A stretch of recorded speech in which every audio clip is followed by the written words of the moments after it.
Important थी, मैं कहता हूँ इस्लामाबाद यूनाइटेड के लिए। आपको पता है इससे पिछले मैच के अंदर इस्लामाबाद यूनाइटेड शिकस्त खा के इस टूर्नामेंट के अंदर वापस आ रहा था, और जिस तरीके से कराची किंग्स का स्क्वाड अगर आप बात करें तो अनडिस्टर्ब स्क्वाड है, कि वो स्क्वाड की कंटिन्यूटी है।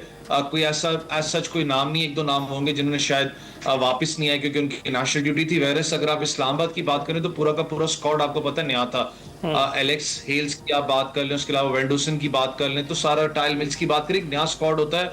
बेशक एलेक्स हेल्स बड़ा एक इंटेग्रल पार्ट रहे, आपको पता है इस्लामाबाद यूनाइटेड का, लेकिन हैट्स ऑफ आपको देना पड़ेगा जो मैनेजमेंट बैठी है इस्लामाबाद यूनाइटेड की, जिस तरीके से उन्हें वर्किंग की थी अपने स्क्वाड के ऊपर। कोशिश वही की कि जो इस्लामाबाद यूनाइटेड के पुराने प्लेयर्स ले उनको पिक किया जाए, यहाँ पर उनकी अवेलेबिलिटी हो। और कल मुझे नहीं लगा कि कोई जब स्क्वाड की आप बात करें तो कोई डिस्टर्बेंस था, क्योंकि जब आप एक विनिंग स्ट्रीक के साथ चल रहे होते, एक सेटल स्क्वाड एक डिफरेंट होता है, जब एक नए लड़के के बीच में तो थोड़ा सा टफ होता है अपने आप को स्केड्यूल करना। लेकिन कल साहिबजादा फरहान एलेक्स सेल्स की आप इनिंग्स देख लें, अब बड़ी जबरदस्त इनिंग्स थी। फिर उसके बाद आप मिडिल ऑर्डर के अंदर आप जाके देखें, शादाब खान ने बड़ा एक जबरदस्त कैमियो प्ले किया और बहुत बड़ा स्कोर था, आसान नहीं था, क्योंकि आपने फ्रॉम द वन गो, मैं कहता हूं कि आपने 12-13 की एवरेज 14 की एवरेज से आपने उसको चेस करना, तो आसान चेस नहीं था कराची किंग्स के लिए। लेकिन इस्लामाबाद यूनाइटेड, फिर मैं कह रहा हूं कि जब उसको अंडररेट किया जाता है फिर आती है स्ट्रॉन्ग कंपेनियन के साथ, और बड़ा तगड़ा मैच आगे होने वाला है इनका। बिल्कुल।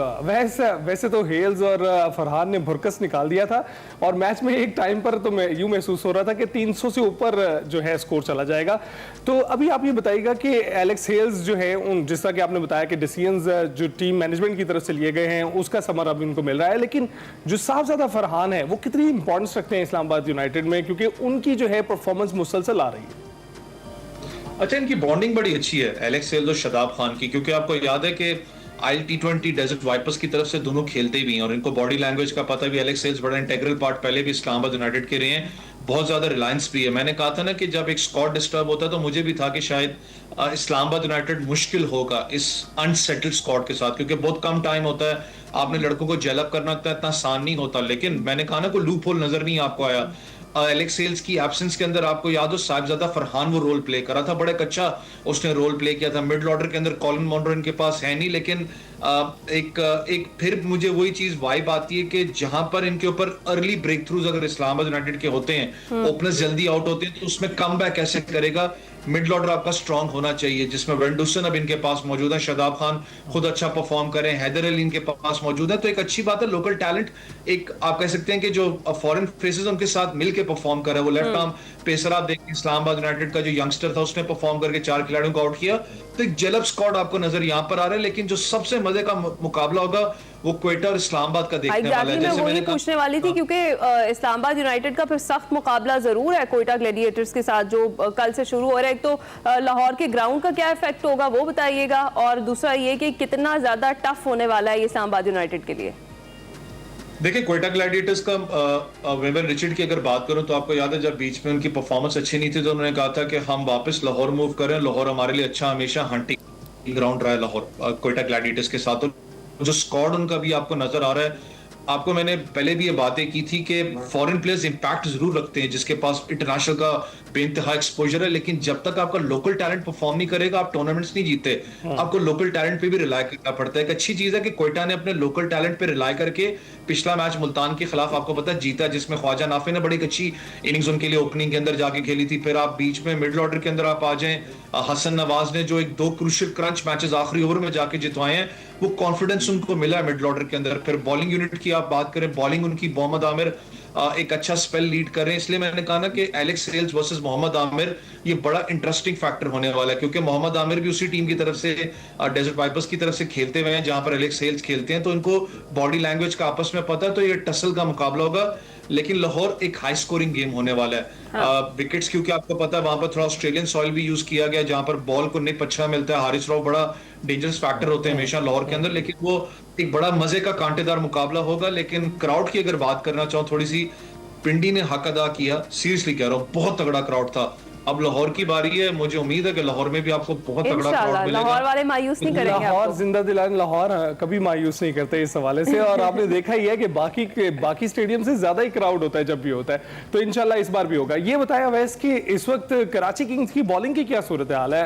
हमने देखा है कि बहुत बुरी बॉलिंग थी जिसकी वजह से वो इतना बड़ा स्कोर जो है ना वो कर पाए। अच्छा, कराची किंग्स का थोड़ा सा एक इशू है। कराची किंग्स ने अपना जिस तरीके से पूरे इस टूर्नामेंट के अंदर परफॉर्म किया, आपको पता है कि मैंने कहा ना कि सबसे एक प्लस पॉइंट उनका ये था कि उनका कोई भी प्लेयर एज सच कोई बैकआउट नहीं हुआ। आपको पता है कि सारे मौजूद हैं। डेविड वार्नर का सबसे अच्छा एक अपना मामला था, ट्वीट थी उनकी के किसी ट्वीट किया हुआ था कि will you be back for Karachi Kings, और उसने कहा था definitely I will be back for Karachi Kings and I will play for in Pakistan, क्योंकि इंपॉर्टेंट फैक्टर था उनका वापस आना। बॉलिंग यूनिट में कल उन्होंने मार खाई। अमीर हमजा की बात करें, लीड फ्रॉम द फ्रंट वो नहीं अच्छा कर सके। आपका तो इससे पिछले मैच के अंदर थोड़ा सा इंजरी भी उनको मामला हुआ था कि शायद दहानी को वापस कराची किंग्स लेके आएगा। तो कल थोड़ा सा बॉलिंग यूनिट में कहता हूँ डिस्टर्ब इस सेंस में लगा कि आते ही काउंटर अटैक था। आपने देखा होगा कि उनके जेन में एक चीज थी इस्लामाबाद यूनाइटेड के कि हमने इनको सेटल नहीं होने देना, हमने काउंटर अटैक करना है, हमने एक एवरेज को मेंटेन करके रखना है।